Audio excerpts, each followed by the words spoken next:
اگر آپ کو میری یہ ویڈیو پسند آئے تو like comment and share subscribe کرنا مت بھولیے۔ السلام علیکم معزز ناظرین، جیسا کہ آپ لوگ جانتے ہیں ہم پڑھ رہے ہیں سیرت نبوی صلی اللہ علیہ وآلہ وسلم، لیکن شروع کرنے سے پہلے میری آپ سب سے گزارش ہے کہ ایک دفعہ نبی کریم صلی اللہ علیہ وآلہ وسلم پر درود شریف پڑھ دیں، اور اس کے بعد جہاں بھی نبی کریم صلی اللہ علیہ وآلہ وسلم کا نام مبارک آئے وہاں پر درود شریف ضرور پڑھیں، اور اگر آپ درود شریف نہیں پڑھ سکتے تو کم از کم صلی اللہ علیہ وآلہ وسلم ضرور کہیں۔ تو چلیں شروع کرتے ہیں۔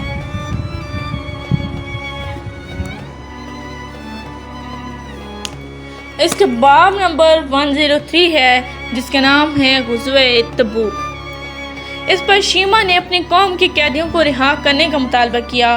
قیدیوں کی تعداد 6000 تھی۔ حضرت صلی اللہ علیہ وسلم نے یہ سب قیدی شیما کے حوالے کر دیا اور انہوں نے سب کو چھوڑ دیا۔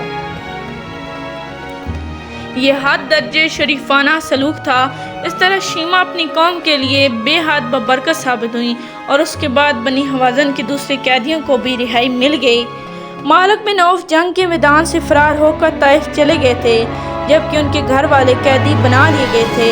حضرت صلی اللہ علیہ وسلم نے انہیں بھی رہا کر دیا۔ جب مالک بن عوف رضی اللہ تعالیٰ عنہ کو اپنے گھرانے کے ساتھ حضرت صلی اللہ علیہ وسلم کے حسن سلوک کا پتہ چلا تو وہ بھی طائف سے نکل کر آپ صلی اللہ علیہ وسلم کی خدمت میں حاضر ہو گئے۔ حضرت صلی اللہ علیہ وسلم اس وقت جہرانہ کے مقام پر تھے۔ انہوں نے اسلام قبول کر لیا۔ حضرت صلی اللہ علیہ وسلم نے انہیں بنی حوازن کے ان لوگوں کا امیر بنا دیا جو مسلمان ہو گئے تھے۔ جہرانہ سے حضرت صلی اللہ علیہ وسلم مکہ معظمہ روانہ ہونے لگے تو عمرے کا احرام باندھ لیا۔ وہاں سے روانہ ہو کر رات کے وقت مکہ میں داخل ہوئے۔ آپ صلی اللہ علیہ وسلم مسلسل لبیک یعنی تلبیہ پڑھتے رہے۔ عمرے سے فارغ ہو کر حضور اکرم صلی اللہ علیہ وسلم 27 ذوالقعدہ کو واپس مدینہ منورہ تشریف لائے۔ فتح مکہ کے بعد عرب کے تمام قبائل پر اسلام کی دھاک بیٹھ گئی اور وہ جوک تا جوک اسلام قبول کرنے لگے۔ رجب 9 ہجری میں غزوہ تبوک پیش آیا۔ حضرت صلی اللہ علیہ وسلم کو اپنے جاسوسوں کے ذریعے اطلاعات ملی کہ رومیوں نے شام میں بہت زبردست لشکر جمع کر لیا ہے، اور یہ کہ انہوں نے اپنے ہر اول دستوں بلقاء کے مقام تک پھیلا دیا ہے۔ بلقاء ایک مشہور مقام تھا۔ ان اطلاعات کی بنیاد پر حضرت صلی اللہ علیہ وسلم نے تیاری کا حکم فرمایا۔ آپ صلی اللہ علیہ وسلم صحابہ کرام رضی اللہ تعالیٰ عنہ کو جنگ کی تیاری کا حکم فرماتے تھے، تو یہ نہیں بتاتے تھے کہ جانا کہاں ہے، مطلب یہ کہ اس بات کو خفیہ رکھتے تھے۔ لیکن غزوہ تبوک کے بارے میں آپ نے معاملے راز میں نہ رکھا، اس لیے کہ رومیوں کا لشکر بہت زیادہ فاصلے پر تھا۔ راستے کی تکلیف کا اندازہ کیے بغیر چل پڑنا مناسب نہیں تھا۔ اس کے علاوہ دشمن کی تعداد بھی بہت زیادہ تھی، اس لیے اس کے مطابق تیاری کرنے کی ضرورت تھی۔ غزوہ تبوک حضرت صلی اللہ علیہ وسلم کا آخری غزوہ ہے۔ اس کے بعد آپ صلی اللہ علیہ وسلم کسی غزوے میں تشریف نہیں لے جا سکے، البتہ مہمات کے لیے صحابہ کرام رضی اللہ تعالیٰ عنہ کو روانہ فرماتے رہے۔ سامان جنگ اور ضرورت کی دوسری چیزوں کے لیے حضرت صلی اللہ علیہ وسلم نے امداد کا اعلان فرمایا۔ اس اعلان کا سننا تھا کہ صحابہ کرام نے اپنا مال اور دونوں پانی کی طرح خرچ کیا۔ حضرت عثمان رضی اللہ تعالیٰ عنہ نے تو اس قدر دولت لٹائی کہ کوئی دوسرا شخص مقدار کے لحاظ سے ان کی برابری نہ کر سکا۔ انہوں نے 900 اونٹ، 100 گھوڑے، 10,000 دینار اور ان کے علاوہ بے شمار زادے راہ دیا۔ حضرت عثمان رضی اللہ تعالیٰ عنہ کی فیاضی کا حال دیکھ کر حضرت صلی اللہ علیہ وسلم نے فرمایا، اے اللہ میں عثمان سے راضی ہوں، تو بھی ان سے راضی ہو جا۔ ایک روایت کے مطابق آپ صلی اللہ علیہ وسلم کافی رات گئے تک ان کے لیے دعا فرماتے رہے۔ آپ صلی اللہ علیہ وسلم نے ان کے لیے یہ الفاظ بھی ارشاد فرمائے، آج کے بعد عثمان کا کوئی عمل انہیں نقصان نہیں پہنچا سکتا۔ یہ الفاظ کہتے وقت آپ صلی اللہ علیہ وسلم ان دیناروں کو الٹ پلٹ رہے تھے۔ حضرت عثمان رضی اللہ تعالیٰ عنہ کے علاوہ جو دوسرے مالدار صحابہ تھے انہوں نے بھی لشکر کی تیاری میں زبردست امداد دی۔ حضرت ابوبکر صدیق رضی اللہ تعالیٰ عنہ تو قربانی میں سب سے بڑھ گئے، اپنے گھر کا سارا سامان لے آئے، اور اس کی تعداد 4000 درہم کی برابر تھی۔ حضرت صلی اللہ علیہ وسلم نے ان سے پوچھا، ابوبکر اپنے گھر والوں کے لیے بھی کچھ چھوڑا ہے یا نہیں؟ جواب میں انہوں نے عرض کیا، میں نے ان کے لیے اللہ اور اس کا رسول چھوڑا ہے۔ حضرت عمر رضی اللہ تعالیٰ عنہ اپنا نصف مال لے آئے، اور حضرت عبد الرحمن بن عوف رضی اللہ تعالیٰ عنہ بھی بہت سامان لائے۔ حضرت عباس بن عبد المطلب بھی بہت مال لائے۔ عورتوں نے اپنے زیورات اتار کر بھیجے۔ حضرت عاصم بن عدی رضی اللہ تعالیٰ عنہ نے 70 وسق کھجوروں کے لیے، ایک وسق اتنے وزن کو کہتے ہیں جتنا وزن ایک اونٹ پر لادا جا سکتا ہے، یہ وزن تقریباً 4.25 ٹن بنتا ہے۔ آخرکار جنگ کی تیاری مکمل ہو گئی۔ آن حضرت صلی اللہ علیہ وسلم 30,000 کے لشکر کے ساتھ روانہ ہوئے۔ اس لشکر میں 10,000 گھوڑے تھے۔ آپ نے محمد بن مسلمہ رضی اللہ تعالیٰ عنہ کو مدینہ منورہ میں اپنا قائم مقام بنایا۔ اس لشکر میں کچھ منافقین بھی شامل ہوئے اور ان منافقین کا سردار عبداللہ بن ابی سلول تھا۔ یہ مہم چونکہ بہت دشوار تھی، طویل فاصلے والی تھی، اس لیے اکثر منافقین تو شروع ہی سے ساتھ نہیں دیتے تھے، پھر جانے والوں میں سے بھی بہت سو کی ہمتیں جواب دے گی اور کچھ ہی دور چلنے کے بعد واپس لوٹ آئے۔ اس طرح منافقوں کا پول کھل گیا۔ حضور اکرم صلی اللہ علیہ وسلم نے اس غزوے کے لیے کئی پرچم تیار کرائے تھے۔ سب سے بڑا پرچم حضرت ابو بکر صدیق رضی اللہ تعالیٰ عنہ کے ہاتھ میں دیا۔ حضرت علی رضی اللہ تعالیٰ عنہ کو آپ صلی اللہ علیہ وسلم نے مدینہ منورہ میں ہی ٹھہرنے کا حکم دیا تھا۔ اس پر حضرت علی کو کچھ پریشانی محسوس ہوئی تو آپ صلی اللہ علیہ وسلم نے ارشاد فرمایا، کیا تم اس بات سے خوش نہیں ہو کہ تمہاری حیثیت میرے لیے وہی ہے جو موسیٰ علیہ السلام کے لیے ہارون علیہ السلام کی تھی؟ فرق یہ ہے کہ ہارون علیہ السلام نبی تھے اور میرے بعد کوئی نبی نہیں۔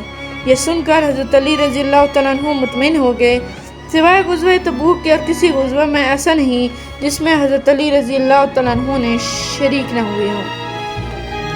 اس سفر کے دوران تبوک کی طرف جاتے ہوئے آن حضرت صلی اللہ علیہ وسلم اور صحابہ کرام رضی اللہ تعالیٰ عنہ ان کھنڈرات کے پاس سے گزرے جو قوم سمود کا وطن تھا اور جنہیں اللہ تعالیٰ نے عذاب سے تباہ و برباد کر دیا۔ اس مقام سے گزرتے وقت آن حضرت صلی اللہ علیہ وسلم نے اپنا سر مبارک پر کپڑا ڈال دیا اور سواری کی رفتار تیز کر دی تاکہ جلد از جلد وہاں سے گزر جائیں، اور آپ صلی اللہ علیہ وسلم نے صحابہ کرام رضی اللہ تعالیٰ عنہ سے فرمایا، ان کھنڈرات کے پاس روتے ہوئے گزرو، کہیں تم بھی اس بلا میں گرفتار نہ ہو جو جس میں یہ قوم ہوئی تھی۔ آپ نے یہ اعلان بھی فرمایا کہ آج رات ان پر آندھی کا زبردست طوفان آئے گا، جس کے پاس اونٹ یا گھوڑا ہے وہ اس کو باندھ کر رکھے۔ ساتھ میں آپ صلی اللہ علیہ وسلم نے حکم فرمایا کہ آج رات کوئی شخص تنہا اپنے پڑاؤ سے باہر نہ نکلے بلکہ کسی نہ کسی کو اپنے ساتھ ضرور رکھے۔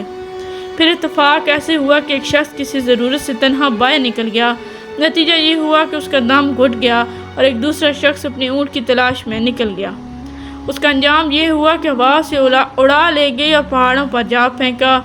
آن حضرت صلی اللہ علیہ وسلم کو جب ان دونوں واقعات کا علم ہوا تو فرمایا، کیا میں نے نہیں کہا تھا کہ کوئی تنہا نہ جائے، باہر جانا پڑ جائے تو کسی کو ساتھ لے کر نکلے۔ اس سفر کے دوران ایک روز پانی بالکل ختم ہو گیا، پیاس نے لوگوں کو پریشان کیا تو آخر لوگوں نے آن حضرت صلی اللہ علیہ وسلم سے ذکر کیا۔ آپ صلی اللہ علیہ وسلم نے دعا کے لیے ہاتھ اٹھا دیے۔ آپ صلی اللہ علیہ وسلم اس وقت تک ہاتھ اٹھائے رہے جب تک کہ بارش نہ ہوگی، اور اتنی بارش ہوگی سب سیراب ہو گئے۔ لشکر نے اپنے برتن بھی بھر لیے۔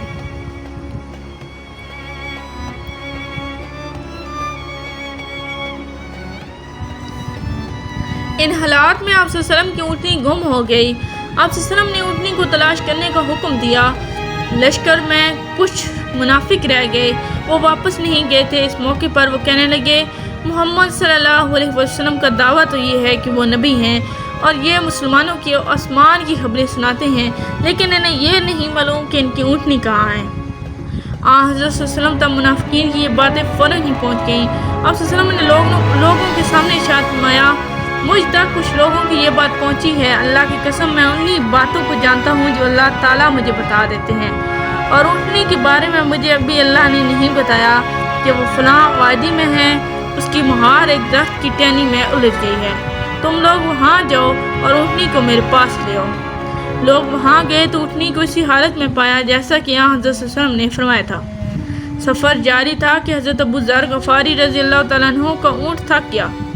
جب اونٹ کسی طرح چلنے کے لیے تیار نہ ہوا تو تنگ آ کر حضرت ابو ذر رضی اللہ تعالیٰ عنہ نے سامان اس پر سے اتار کر اپنے سر پر رکھ لیا اور پیدل چل پڑے، یہاں تک کہ حضرت صلی اللہ علیہ وسلم تک پہنچ گئے۔ لوگ آپ صلی اللہ علیہ وسلم کو پہلے ہی خبر دے چکے تھے کہ ابو ذر پیچھے رہ گئے ہیں کیونکہ ان کا اونٹ تھک گیا ہے۔ یہ سن کر آپ صلی اللہ علیہ وسلم نے فرمایا، اسے اس کے حال پر چھوڑ دو، اگر ابو ذر میں کوئی خیر ہے تو اللہ تعالیٰ اسے تم تک پہنچا دے گا، اور اگر خیر کی بجائے برائی ہے تو سمجھ لو اللہ نے تمہیں اس سے امن دے دیا۔ پھر لوگوں نے دور سے کسی کو آتے دیکھا تو حضرت صلی اللہ علیہ وسلم کو اطلاع دیا۔ آپ صلی اللہ علیہ وسلم نے فرمایا، ابو ذر ہوں گے۔ اللہ ان پر رحمت فرمائے، اکیلے ہی پیدل چلے آ رہے ہیں، اکیلے ہی مریں گے، یعنی ان کی موت ویرانے میں ہوگی اور اکیلے ہی دوبارہ زندہ ہو کر قیامت میں اٹھیں گے۔ حضرت ابو ذر غفاری رضی اللہ تعالیٰ عنہ کے بارے میں حضرت صلی اللہ علیہ وسلم کی یہ پیشن گوئی لاس پلاس پوری ہوئی۔ حضرت عثمان رضی اللہ تعالیٰ عنہ کے زمانے میں وہ ربضہ کے ویران مقام پر چلے گئے تھے اور وہیں ان کی موت واقع ہوئی۔ آخر اسلامی لشکر نے تبوک کے مقام پر پہنچ کر پڑاؤ ڈالا۔ اب تک کے لیے اتنا ہی، ملتے ہیں اگلے باب میں، تب تک کے لیے اللہ حافظ۔ Please like, subscribe and share our channel and press the bell icon for more videos.